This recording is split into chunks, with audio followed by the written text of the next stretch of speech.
Quem tem filho pequeno em casa sabe que o ambiente doméstico, aparentemente inofensivo, pode guardar muitos perigos para os pequenos. São os móveis com quinas pontiagudas, uma piscina, uma escada. A cozinha, então, nem se fala.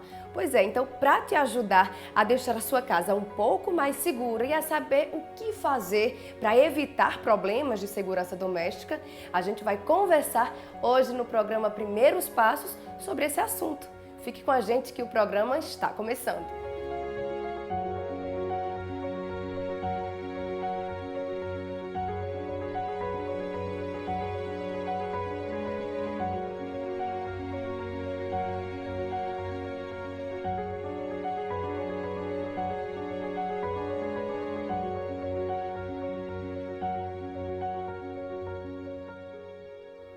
Já imaginou chegar na sua casa e encontrar o seu filhinho no parapeito da varanda?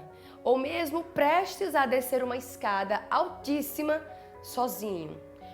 Olha, gente, realmente os sustos são inúmeros que os pais tomam com as crianças dentro de casa.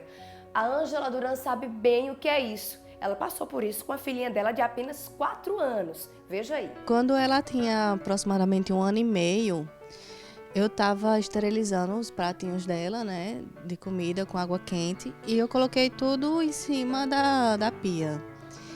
E aí, fazendo uma coisa ou outra, quando eu me virei, eu vi que ela estava tentando pegar o pratinho, se esticando todo, já estava de ponta de pé mesmo. Aí foi muito rápido mesmo. Ela emborcou o prato e derramou a água quente por cima dela. E aí a gente ficou desesperado, foi pro trauma, tudo, né? E assim, uma coisa que a gente nem imaginava que poderia acontecer.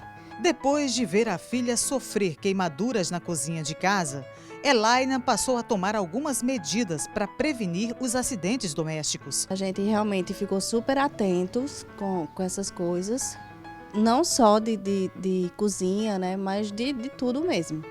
A gente realmente ficou bem atento em relação a isso. A gente tomou algumas precauções, né? Colocou uma gradezinha na cozinha para quando estivesse cozinhando ela não entrasse.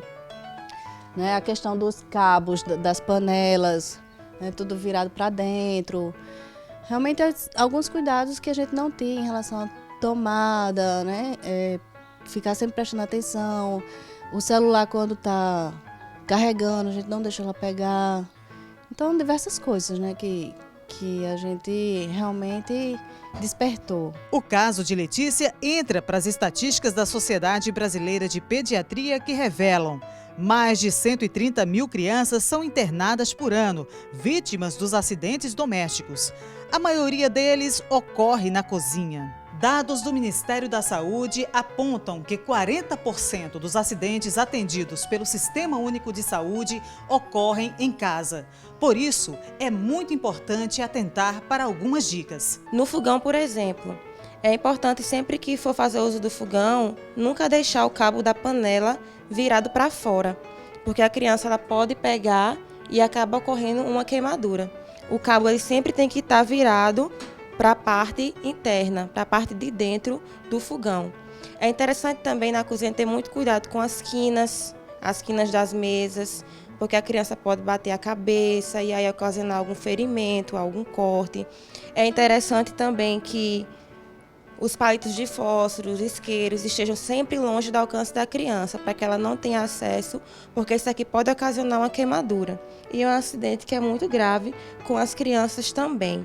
É interessante que os garfos, os talheres, materiais pontiagudos, eles estejam também longe ou fora, né? Fora do alcance das crianças para evitar os cortes. O uso dos tapetes, de preferência tapetes antiderrapantes. Os casos de quedas, eles estão ali no topo das ocorrências de acidentes domésticos com crianças. Então tem que ter muito cuidado com os tapetes para evitar as quedas, com o piso molhado, sempre manter o piso sequinho para as crianças elas não escorregarem. E também muito cuidado com os materiais de limpeza, detergente, porque eles têm uma cor bem atraente. As crianças se sentem muito atraídas pela cor e pelo cheiro. Então, para evitar que elas venham a ingerir esses materiais de limpeza que causam intoxicação, também tem que estar longe das crianças. Além dos riscos de intoxicação, é importante ficar atento à prevenção de outros acidentes domésticos, afogamento, quedas e choque elétrico. Apenas 2 centímetros de água já é capaz de causar um afogamento em uma criança. Então, por isso, tem que ter muito cuidado com balde, bacia, às vezes deixa um balde lá no banheiro, sempre manter emborcado. Se tiver piscina em casa, se não tiver grade de proteção, providenciar aquela lona que coloca em cima da piscina para que a criança não venha sofrer um afogamento. E é importante também que essas crianças sempre estejam supervisionadas pelos seus responsáveis. Outro caso bem comum é o choque elétrico, então é importante que todas as tomadas da casa elas tenham aquela proteção para a criança não colocar o dedinho, que os pais, os donos das casas não façam uso de teias, de extensões, porque pode causar uma sobrecarga elétrica e facilita a ocorrência do choque elétrico. São vários os acidentes que podem ocorrer dentro de casa. Mas atenção! No caso de ocorrências, chame o Corpo de Bombeiros. Caso algum acidente venha a ocorrer, manter contato urgente através de 193 com o Corpo de Bombeiros, porque a partir deste primeiro contato, nós já vamos estar passando as primeiras orientações e também vamos estar encaminhando as nossas ambulâncias de resgate para transferir a criança ao serviço hospitalar especializado. Pois é, você viu aí, né? Realmente os pais acabam passando por sustos muito grande. E a gente vai conversar agora com o Tenente Vilar, que vai nos ajudar a melhorar nossa segurança doméstica, vai nos ajudar a compreender melhor o que fazer e como agir na hora que a gente precisa reagir até para socorrer uma criança. Obrigada pela sua participação, Tenente, aqui no programa Primeiros Passos. Realmente, como a gente viu aí na matéria, o ambiente doméstico pode ser bastante perigoso, né, para as crianças. Exatamente, e o nosso lar, né, muitas vezes não está preparado para receber uma criança. Às vezes os pais não se atentam, né, a certos cuidados pequenos que podem evitar acidentes. Tenente, quais são os acidentes mais corriqueiros que vocês observam? Bem, no nosso dia a dia a gente observa muita queda, né, envolvendo criança também, né. A criança às vezes ela cai, pisa escorregadio ou cai da cama e pode ter um caso mais grave de chegar a ter convulsão e a gente recebe esse tipo de chamada. Choque elétrico, né, e também queimaduras, né, por incêndio ou mexendo numa panela quente. Afogamento doméstico e nas piscinas domésticas é comum também ou os pais têm mais cuidado? Não é tão comum, não é um tipo de incidente comum que a gente costuma responder, mas é um caso muito grave, né? As poucas chamadas dessa natureza que a gente recebe, ela precisa ter um cuidado muito especial na resposta.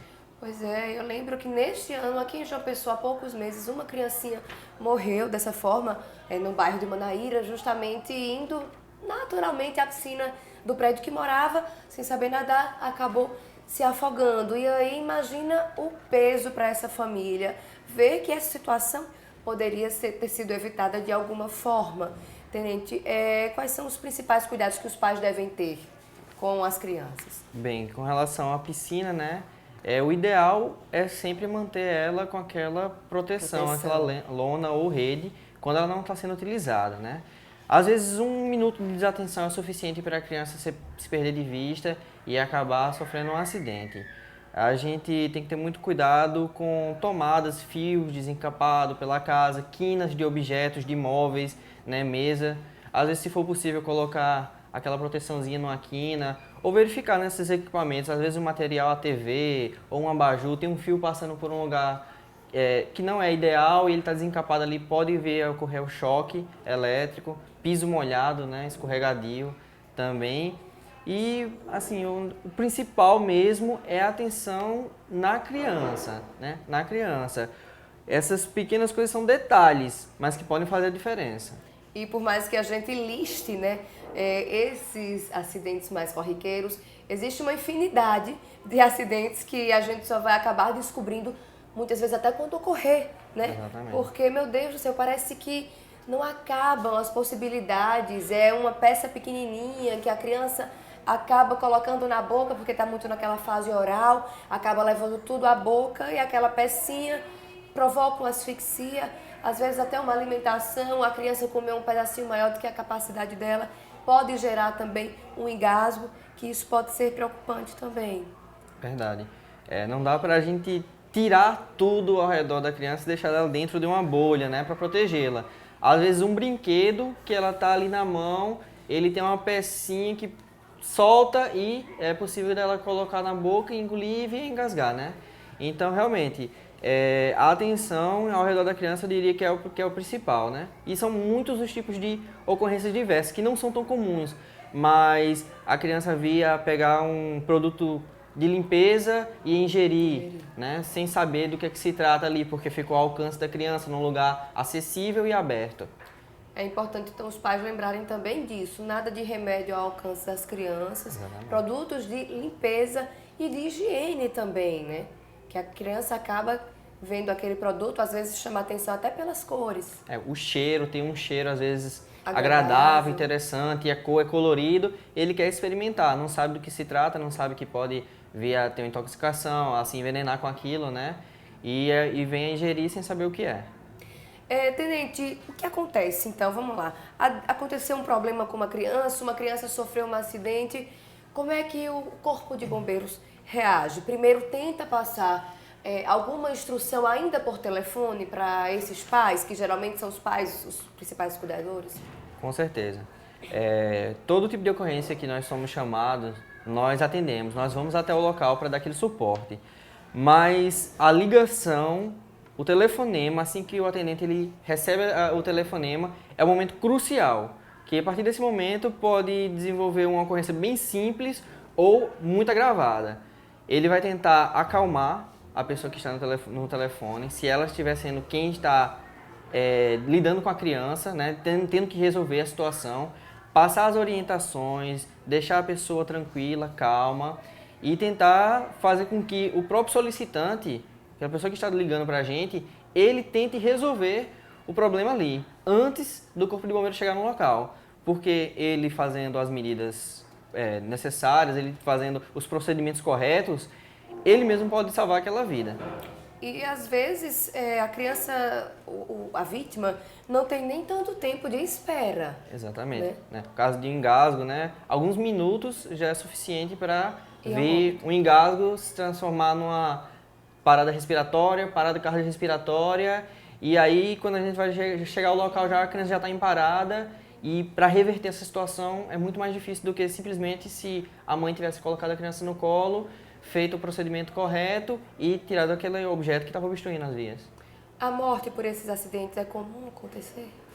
Não é tão comum, não é tão comum, mas nós temos casos, como eu falei com você, como eu tenho falado com você, esse tipo de ocorrência ela não é tão comum, mas quando ocorre a gente precisa dar toda a atenção possível, né? Todo o critério para esse tipo de ocorrência que é tão grave. O Corpo de Bombeiros, então, ao chegar ao local, ele vai direto, os profissionais vão direto à vítima, prestam alguns socorros ainda no local? Sim. Uma das partes fundamentais da ocorrência é realmente a ligação. Porque durante o telefonema, enquanto a equipe está se deslocando para o local, ela vai precisar de informações. Então o telefonista ele tem que passar, é uma criança, tantos anos de idade, a situação dela é o engasgo, ela está respirando ou não está respirando, está respondendo ou não, porque quando chegar no local, a nossa guarnição ela tem que ter todas as informações já para agir, não colher aquelas informações ali, não procurar saber o que está acontecendo ali, já é chegar sabendo o que está acontecendo para vir pegar a criança, né, o acidentado que for e realizar as técnicas necessárias para a reanimação. Pois é, e muitas vezes, né, quem está passando pelo desespero, né, quem está socorrendo a pessoa, acaba às vezes até se chateando com o profissional que está sendo recepcionado no Corpo de Bombeiros, por exemplo, né, porque está fazendo muitas perguntas e a pessoa do outro lado da linha fala, olha, meu paciente, minha vítima vai morrer, minha vítima está morrendo, mas não compreende, naquele calor, não compreende que é preciso aquelas informações para também que o atendimento seja mais acelerado, seja mais preciso e direto. Exatamente. Essas informações elas são necessárias, porque o que o telefonista ele pode fazer pelo telefone, ele faz, ele orienta, mas não tem como a guarnição chegar imediatamente no local. Não tem, não é possível. Então, aquelas perguntas que podem até parecer um pouco fora do contexto ou Parece até desnecessárias. às vezes que está sendo frio, né, com a outra pessoa, mas não é isso. Está sendo frio. Não, a guarnição, ela já foi acionada. Eles já estão se deslocando, eles já estão saindo do quartel.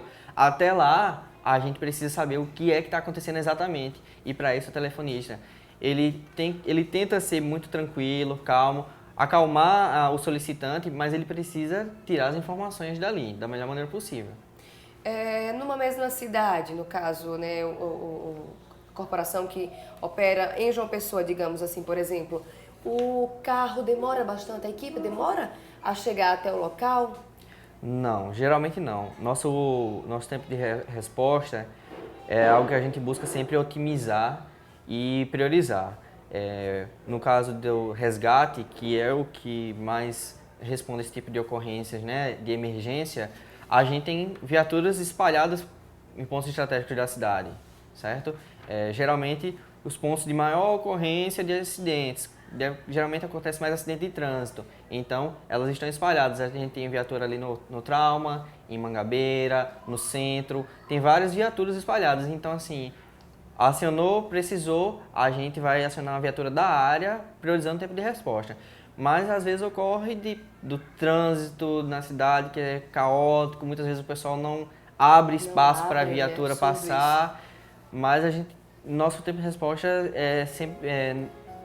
na maior parte das vezes é bem satisfatório. É satisfatório, né? E é fundamental também isso para o resgate dessas vítimas, né? A gente vai a um rápido intervalo, mas não sai daí não, que daqui a pouquinho a gente vai continuar a conversar sobre esse tema, que é um tema bastante importante, e vamos mostrar também como é que você pode deixar a sua casa, pode tornar a sua casa um ambiente um pouco mais seguro para o seu filho. Não sai daí não, que a gente volta já.